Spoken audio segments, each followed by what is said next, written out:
지난 시간에 셀피노믹스에 대해서 말씀을 드렸습니다. 아까 그 말씀을 드렸죠. 퍼스널라이즈 되고 개인의 재능과 탤런트가 시장에서 거래가 되고 그것이 가치를 만들게 되고 그런 시장, 그런 경제, 그런 것들이 저는 셀피노믹스라고 생각을 합니다. 개개인은 점점 더 독립적이 되고 새로운 자주적인 경제 주체가 될 겁니다. 그런 과정 중에서 내가 혼자서 이 세상에서 꼿꼿이 서려고 하면 무엇이 있어야 될까? 첫 번째 들었던 게 컨텐츠였고요. 두 번째는 영업 마케팅 능력이었고요. 세 번째는 플랫폼을 만들거나 플랫폼을 이용할 수 있는 기술, 그리고 셀프 리더십이라고 말씀을 드렸습니다. 오늘은 여러분들께 컨텐츠에 대해서 말씀을 드리고자 합니다. 다른 부분들은 차후에 특히 영업 마케팅에 대해서는 차후 위대한 생각을 통해서 다시 말씀을 드릴 기회가 있을 거라고 생각이 됩니다. 오늘은 컨텐츠에 대해서 말씀을 드리고자 합니다. 자, 컨텐츠는 우리가 새로운 것이 아닙니다. 기존에 우리가 수많은 매체를 통해서 그게 주로 활자 매체, 책을 통해서 우리는 컨텐츠를 쌓아왔고요. 그 컨텐츠가 대를 이어서 전달되어 왔고요. 사실 교육이라는 기본을 보면 다 그런 거지 않습니까? 그런 컨텐츠가 있어 왔고요. 가장 우리가 보편적인 컨텐츠라고 얘기하는 거는 문자로 기록된 책. 요즘은 다 컴퓨터에 담겨 있긴 하지만 예전에는 다 문자로 기록된 책. 그 이전에는 팔만대장경처럼 어떤 매체에 기록된 글로 남아 있었죠. 그런데 컨텐츠라는 거는 사실 조금 더 광의의 개념입니다. 여러분들 보시겠지만 컨텐츠라고 제가 얘기를 하면 다들 외국어를 사용하느냐, 컨텐츠에 적합한 한국어 단어는 무엇이냐라고 얘기를 하는데 컨텐츠는 이미 외래어로서 표준 국어 대사전에 나와 있습니다. 그래서 컨텐츠를 보면 문자, 부호, 음성, 음량, 이미지, 영상 등을 디지털 방식으로 제작해 처리, 유통하는 각종 정보 또는 그 내용물을 통틀어 이른다라고 국어사전에 정의가 되어 있습니다. 자, 여기서 보시면 문자, 부호, 음성, 음량, 이미지, 영상 이게 다 컨텐츠입니다. 어떤 분들은 문자가 더 중요할 수도 있고 어떤 분들은 음성이 더 중요할 수도 있고 음량이 중요할 수도 있고 다 컨텐츠라고 보시면 되겠죠. 그런데 그 컨텐츠들이 지금은 디지털의 방식을 통해서 다 저런 우리가 가지고 있는 플랫폼에서 역할을 하고 있습니다. 자, 여러분들이 아무리 좋은 컨텐츠를 가지고 있다 하더라도 저런 플랫폼들이 없으면 콘텐츠는 공유되지 않습니다. 공유되지 않는 컨텐츠는 가치가 없습니다. 그냥 도서관에 묻혀 있는 컨텐츠가 가치가 없는 것처럼 보관의 가치는 있을지 모르겠지만 활용의 가치는 전혀 없는 겁니다. 그런데 저런 문자, 부호, 음성, 음량, 이미지, 영상은 디지털 방식을 통해서 지금 현재 유통되고 있습니다. 제가 오늘 그 말씀을 드리고자 합니다. 아까 말씀을 드렸던 것이 셀프노믹스에서 내가 가장 성공할 수 있는 것은 무엇이냐, 이런 컨텐츠를 가져야 된다. 어떤 종류의 컨텐츠냐? 그거는 개개인의 역량에 따라서 또는 개개인의 재능에 따라서 다르다고 생각됩니다. 그렇지만 어떠한 형태든 컨텐츠를 가지지 못하는 사람은 향후 세상에서 더 많은 부가가치를 만들어가기는 어려울 것이다. 그렇다고 하면 여러분들 각자가 그런 컨텐츠를 가져야 된다. 그런데 컨텐츠를 조금 더 이해를 해야지만이 과연 나는 어떤 컨텐츠를 가질 수 있을 것인가를 찾아낼 수 있을 거라고 생각이 됩니다.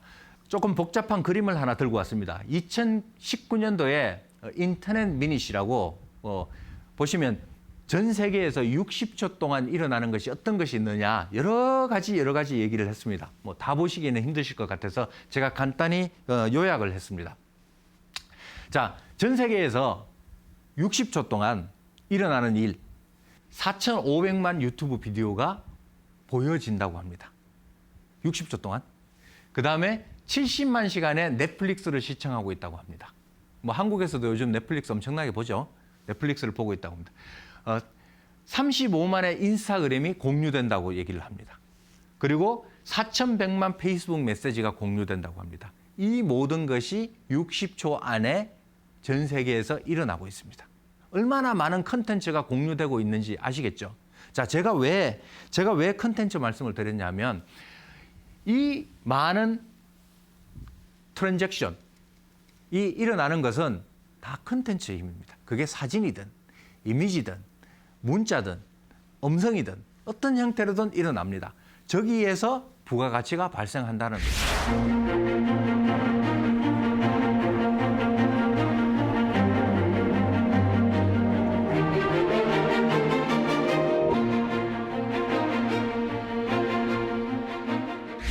유튜브 얘기를 안 하고 지나갈 수가 없습니다.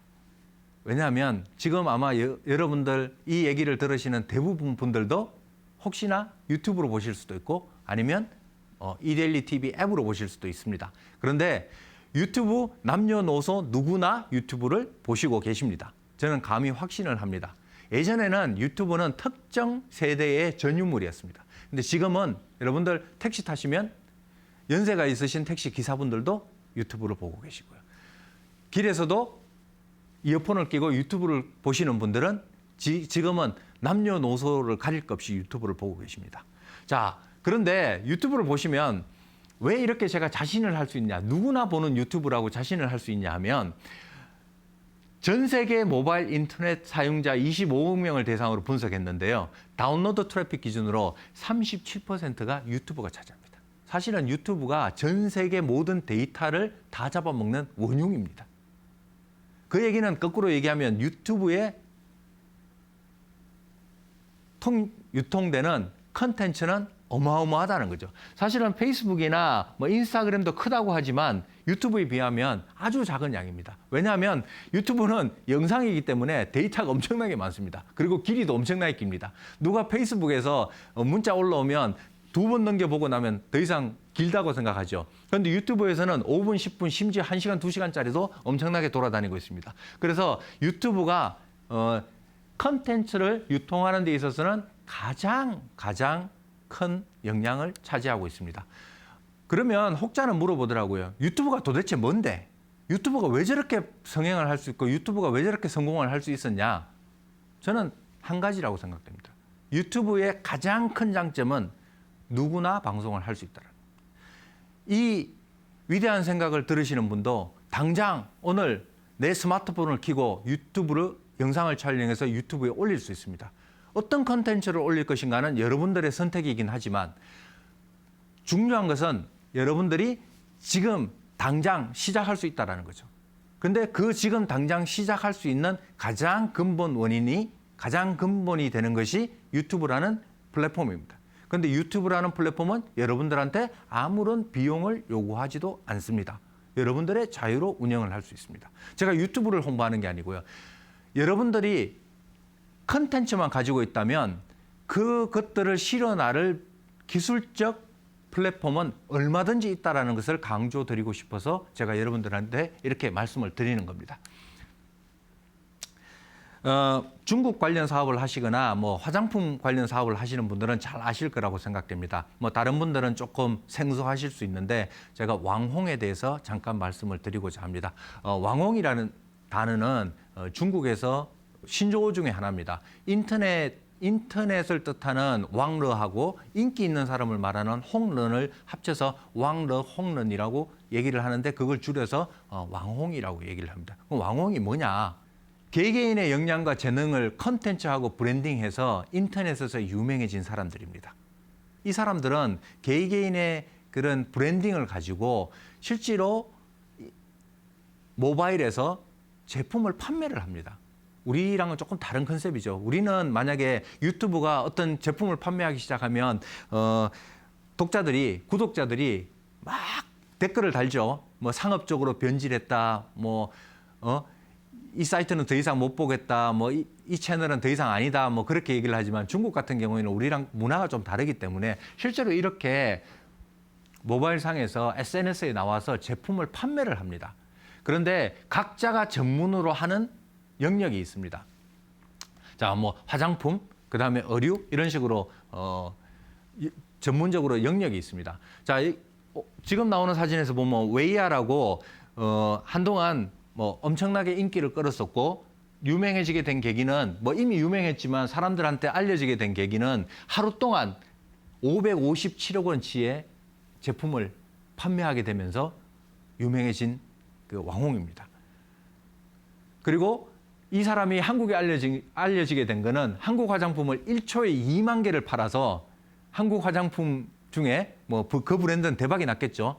엄청나게 성공을 한 케이스가 되면서 우리나라에 또 알려지게 됐습니다. 자, 중국에는 이런 왕홍들이 엄청나게 많이 활약을 하고 있습니다. 근데 이 배경에는 이렇습니다. 중국은 인구가 많고 땅이 넓기 때문에 사람들이 수많은 제품들이 새로 나오고 있어서 이 왕홍도를 통해서 소개되는 것이 사람들은 그 왕홍의 신뢰도, 왕홍의 정보력을 믿고 그 제품을 사고 거기에 대해서 또 댓글을 달아주고 서로 인터랙션을 하면서 점점 왕홍의 규모가 커지게 됩니다. 그 중국에는 여러분들 아시다시피 유튜브, 페이스북이 불가능합니다.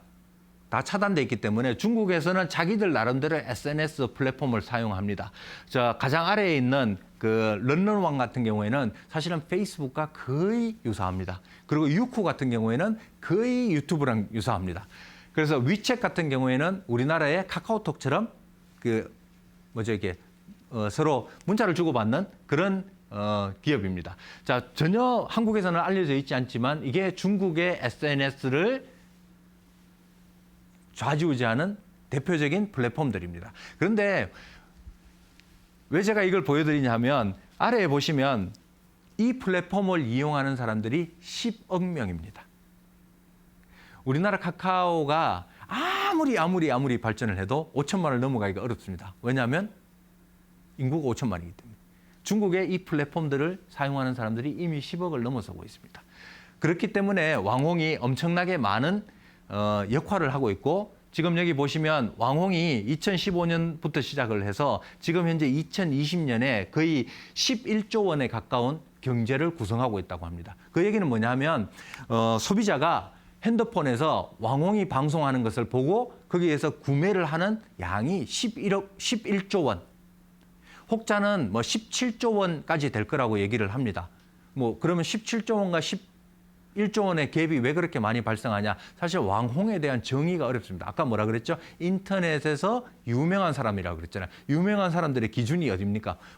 팔로워가 100만 넘어야지 유명한 사람이지. 팔로워가 10,000명이 넘어야 유명한 사람이지. 그것은 구분하기 어렵지만 전체적으로 왕홍의 경제력이 11조 원에서 17조 원에 다다른다라는 얘기를 하고 있습니다. 갑자기 제가 왜 이 말씀을 드리냐면 중국에서 2,300만 명의 왕홍이 지금 활동하고 있다고 얘기를 하는데 그 사람들이 점점 전문화되고 글로벌화되고 전문화라는 건 뭐죠? 자기의 컨텐츠를 가지고 있다는 겁니다. 그래서 지금 2,300만 명 중에 탑에 들어가는 왕홍 중에서는 예를 들어서 치과 의사. 사실 치과 의사가 구강에 대해서 얘기를 하면서 치약을 팔면 잘 팔리겠죠. 의사들, 전문직에 있는 사람들이 엄청난 속도로 지금 이 왕홍의 세계에 뛰어들고 있다고 얘기를 합니다. 그중에서 아주 벌써 유명해진 사람들도 많고요. 자, 2,300만 명의 11조 원, 17조 원에 이르는 경제력을 구성하는 이것이 다 무엇에 의해서 움직이냐? 플랫폼 맞습니다. 그렇지만 플랫폼은 유튜브처럼 자락을 깔아주는 것입니다. 그 자락이 깔린 곳에서 그 위에 컨텐츠라는 탑이 쌓이면서 지금 이런 경제력이 형성되고 있는 겁니다.